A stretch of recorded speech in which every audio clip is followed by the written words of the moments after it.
अस्सलामुअलैकुम दोस्तों, मेरा नाम है शारिफ खान। आज 14 मार्च 2026 है और शाम के तकरीबन 9:30 बजे का समय है। एक बड़ी ब्रेकिंग न्यूज़ आपको बता दूं। साइड में आप देख सकते हैं कि उत्तर कोरिया के supreme leader Kim Jong Un के कहने पर उत्तर कोरिया की फौज ने आज 10 बैलिस्टिक मिसाइलें लॉन्च की हैं। 10 ऐसी खतरनाक मिसाइलें लॉन्च की हैं जिनके लॉन्च करने से अफरा तफरी का माहौल मच चुका है। उत्तर कोरिया के बादशाह के बारे में ये भी कहा जाता है, लोग जोक बनाते हैं कि उत्तर कोरिया के बादशाह कहते हैं कि कम से कम मुझे मौका तो दो, मैंने इतनी सारी मिसाइलें जो बनाकर रखी हैं उनको रखे रखे जंग लग रहा है, कोई ना कोई व्यक्ति मेरे ऊपर हमला तो करो जिसके जवाब में मैं इन मिसाइलों का इस्तेमाल कर सकूं। ऐसे मीम्स बनते हैं, जोक्स बनते हैं। फिलहाल जोक सपाट अल जजीरा की खबर है, आप देख सकते हैं। अल जजीरा कतर का एक बहुत ही बड़ा ट्रस्टेड मीडिया हाउस है, न्यूज़ एजेंसी। इसने खबर छापते हुए बताया है कि नॉर्थ कोरिया की तरफ से लगातार बैलिस्टिक मिसाइल दागी गई हैं जापान के समुद्री क्षेत्र में। जापान के इस समुद्री क्षेत्र के अंदर दक्षिण कोरिया और अमेरिका की सेनाएं मिलकर युद्ध का अभ्यास कर रही थी, जो अभ्यास उत्तर कोरिया के सुप्रीम लीडर यानी किम जोंग उनको पसंद नहीं आया। लगातार एक के बाद एक दूसरी रिपोर्ट के अंदर छपा है कि 10 बैलिस्टिक मिसाइलें दागी हैं। उत्तर कोरिया लगातार ये कह रहा है कि हमारे जो नागरिक ईरान के अंदर मौजूद हैं, इजराइल और अमेरिका के हमलों में अगर हमारे नागरिकों में से किसी एक को भी एक बाल बराबर भी खरोश आई तो हम सीधे तौर पर इजराइल के ऊपर हमला करेंगे और इजराइल हमारी मिसाइलों का मुकाबला नहीं कर सकता।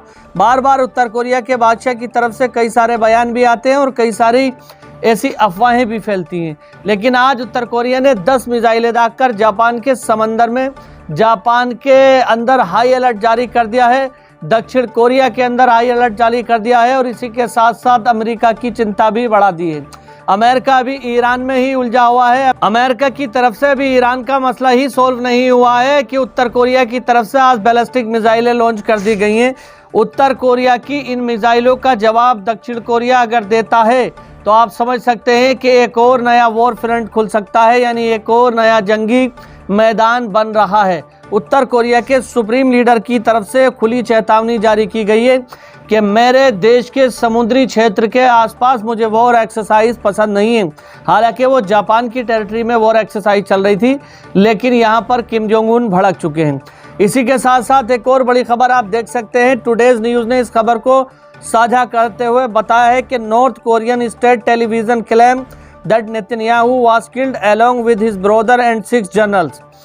नॉर्थ कोरिया यानी उत्तर कोरिया के एक टीवी चैनल पर यह खबर चल रही है कि ईरान ने जो नेतन्याहू के घर पर हमला किया था, उस हमले में अपने भाई इड्डो नेतन्याहू के साथ साथ बेंजामिन नेतन्याहू भी मारे जा चुके हैं और उनके साथ 6 जनरल भी थे उस समय।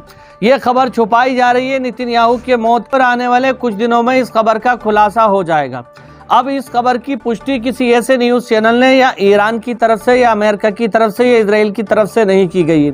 ईरान ने भी क्लेम नहीं किया है कि नेतन्याहू मारा जा चुका है। ईरान की अथॉरिटी का मतलब कहना चाह रहा हूं मैं। अखबार और वैसी तमाम जगहों पर लगातार पिछले 4-5 दिन से ये खबरें छप रही हैं। अब बार बार मैं आपको बता चुका हूँ, आप भी बोर हो जाएंगे बता के कि अगर नेतन्याहू जिंदा है तो फिर अपने जिंदा होने का सबूत दे, बाहर निकले या कोई मैसेज टाइप करके भेजे, कहीं पर खड़े होकर कोई वीडियोग्राफी करे, कुछ तो करे कि मैं जिंदा हूँ। इन अफवाहों को तमाम जो इस समय खबरें चल रही हैं उनको झूठा साबित करे, लेकिन नेतन्याहू की तरफ से ऐसा किया ही नहीं जा रहा है तो लोग फिर इसको सही समझ रहे हैं और लोग कह रहे हैं कि वाकई नेतन्याहू के घर पे ईरान की तरफ से जो हमला किया गया है, अपने भाई के साथ साथ 6 जनरल और नेतन्याहू इसमें मारा जा चुका है। फिलहाल जब तक किसी अथॉरिटी की तरफ से ये कंफर्मेशन नहीं आ जाता तब तक हम इस पे कुछ नहीं कह सकते कि वो मारे गए हैं या नहीं मारे गए। अब इसी के साथ चलते हैं एक बड़ी खबर की तरफ। यह साइड में आप देखिए, प्रेस टीवी ने इस खबर को साझा करते हुए बताया है कि ईरानी इंटेलिजेंस की फोर्सेज ने एक हमला किया है मोसाद के एजेंट्स पर। कई सारे अलग अलग प्रोविजंस यानी कई सारे अलग अलग राज्यों के अंदर मोसाद के खुफिया एजेंट छुपे हुए थे, जिन पर लगातार ईरान की तरफ से हमला किया गया है। मिसाइल हमले के साथ साथ जमीनी स्तर की लड़ाई की गई है और जमीनी स्तर की लड़ाई में मोसाद के एजेंट को कई को तो मार दिया गया है और कई को पकड़ लिया गया है। ईरान के अंदर इजरायली खुफिया एजेंसी मोसाद के एजेंट पकड़े गए हैं और ये एजेंट लगातार ईरानी फोर्सेस की और ईरानी IRGC की इनपुट पहुंचाने का काम कर रहे थे। इजराइल आज बहुत बड़े पैमाने पर इनको पकड़ा है, तमाम हथियार इनके पास से बरामद हुए हैं।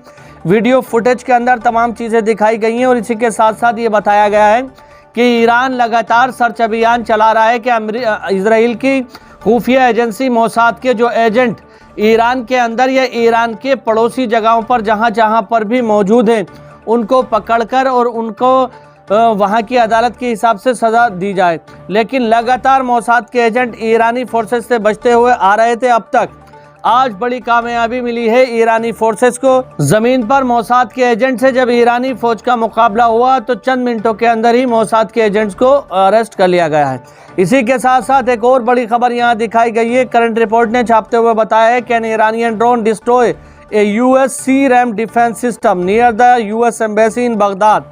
इराक के अंदर बगदाद शहर के पास में अमेरिका का एक बहुत ही शार्प इंटेलिजेंस डिफेंस सिस्टम लगा हुआ था जिसका नाम है सी-रैम डिफेंस सिस्टम। ये ईरान से आने वाली मिसाइलों को तुरंत कम से कई हजार किलोमीटर पहले से बता देता था कि मिसाइलें आ रही हैं और उस पर बैकफायर किया जाता था। लेकिन आज ईरान को इसमें बड़ी कामयाबी मिली है कि बगदाद के पास यूएस एम्बेसी के पास में जो ये लगा हुआ था सी-रैम डिफेंस सिस्टम, इसको पूरी तरह से तबाह कर दिया है। तस्वीर आपकी स्क्रीन पर है, आप देख सकते हैं कि लगातार इसको निशाना बनाया है। ये आज तकरीबन 7 से 8वां इराक के अंदर एयर डिफेंस सिस्टम है जिसको ईरान के द्वारा निशाना बनाया गया है। लगातार ईरान के अंदर जो यूएस के सैन्य ठिकाने बने हुए हैं, फ्रांस के जो सैन्य ठिकाने बने हुए हैं, ये बताया जा रहा है कि इन रडार सिस्टम के तबाह होने से वो अंधे जैसे हो गए, यानी वो देख नहीं सकते कि आसमान से मिसाइल कब आ रही है, किस दिशा में आ रही है। तमाम तरह की चीज़ों को देखने से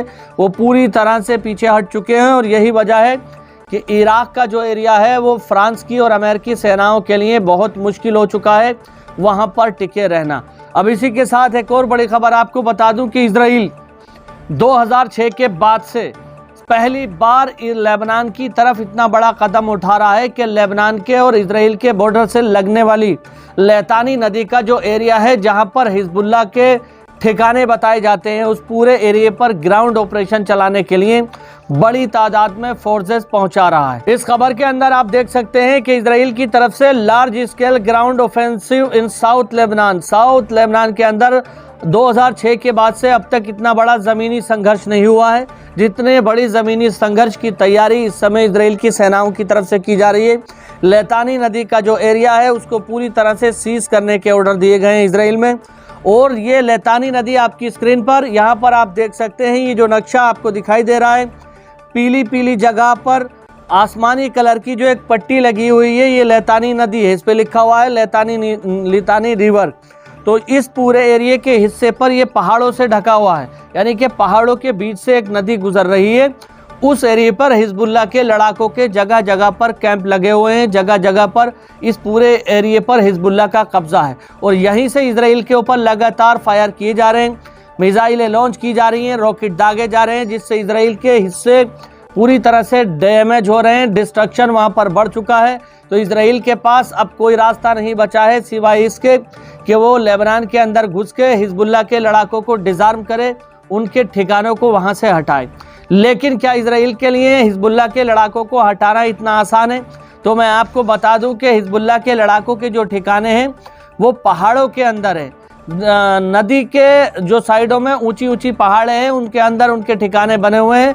इजराइल की तरफ से अगर हमले किए जाते हैं तो बड़ी तादाद में हमले पहाड़ों के अंदर ही ब्लास्ट हो जाते हैं, लेकिन उनके ठिकानों तक नहीं पहुंचते। और ये भी बताया जा रहा है कि ज़मीन के अंदर सुरंगें बना रखी हैं हिजबुल्लाह के लड़ाकों ने, जिसकी वजह से ही इजरायली आर्मी लेबनान के अंदर नहीं घुस पाती है। तो ओवरऑल एक बार फिर से इजरायली आर्मी और हिजबुल्लाह के लड़ाकों के बीच लेबनान के अंदर बहुत बड़ा घमासान युद्ध होने वाला है, ज़मीन पर जंग होने वाली है और आर पार की जंग होने वाली है। इसी के साथ साथ आपको बता दूं, इरना न्यूज़ एजेंसी ने खबर साझा करते हुए बताया है कि जब से इजराइल ने ईरान के ऊपर हमला किया है, यानी 28 फरवरी से लेकर आज 14 मार्च तक 52,000 की तादाद में फ़्लाइट्स कैंसिल हो चुकी हैं मिडिल ईस्ट के अंदर। इसी के साथ साथ 98,000 फ़्लाइट्स शेड्यूल कर दी गई हैं, यानी आगे उनका समय लगातार बदलता चला जा रहा है। फ़्लाइट्स को उड़ाने के लिए ये कहा जाता है कि अब ईरान के साथ समझौता हो जाएगा या ईरान हमले करना बंद कर देंगे, उसके हिसाब से लोगों के टिकट हो जाते हैं। लेकिन फिर से हमले होते हैं तो उनको रीशेड्यूल लगातार किया जा रहा है। तो 28 फरवरी से लेकर अब तक 98,000 फ़्लाइट्स कैंसिल हो गई, जिनकी वजह से मिडिल ईस्ट के अंदर जैसे कुवैत, बहरीन, सऊदी अरेबिया और तमाम ये जो देश है इनके अंदर बहुत सारे लोग काम काज करने के लिए जाते हैं। वो लोग वापस अपने देश को आना चाह रहे हैं, लेकिन फ़्लाइट नहीं मिलने की वजह से वो इस समय वहीं पर फंसे हुए हैं। हालांकि किसी की भी जान के जाने की कोई ऐसी सूचना नहीं है कि किसी विदेशी की जान गई हो या विदेशी लोग जिस बिल्डिंग में रह रहे हों ईरान के द्वारा उसको निशाना बनाया गया हो। सेफ जोन के अंदर वो रह रहे हैं, लेकिन लोगों के अंदर एक पैनिक का माहौल तो होता ही है जब जंगी हालात होते हैं। तो लोग फ़िलहाल इस समय अरबी देशों को छोड़कर अपने अपने वतन वापसी आना चाहते हैं, लेकिन फ़्लाइट्स नहीं मिलने के कारण लगातार वो वहीं पर छुपे हुए हैं। फ़िलहाल आज दोस्तों बड़े हमले किए गए हैं जो मैंने आपको बताए। इसी के साथ साथ आप लोगों से ये रिक्वेस्ट है कि अभी तक अगर आपने हमारे चैनल को सब्सक्राइब नहीं किया है तो चैनल को सब्सक्राइब करके बेल आइकन पर ऑल का बटन सेलेक्ट कर लें, ताकि आगे आने वाली वीडियो का नोटिफिकेशन सबसे पहले आपको पहुंचे। बाकी इंशाअल्लाह ताला अगली वीडियो में मुलाकात होगी, तब तक अपने भाई को इजाज़त दीजिए। खुदा हाफिज़, जय हिंद, जय भारत।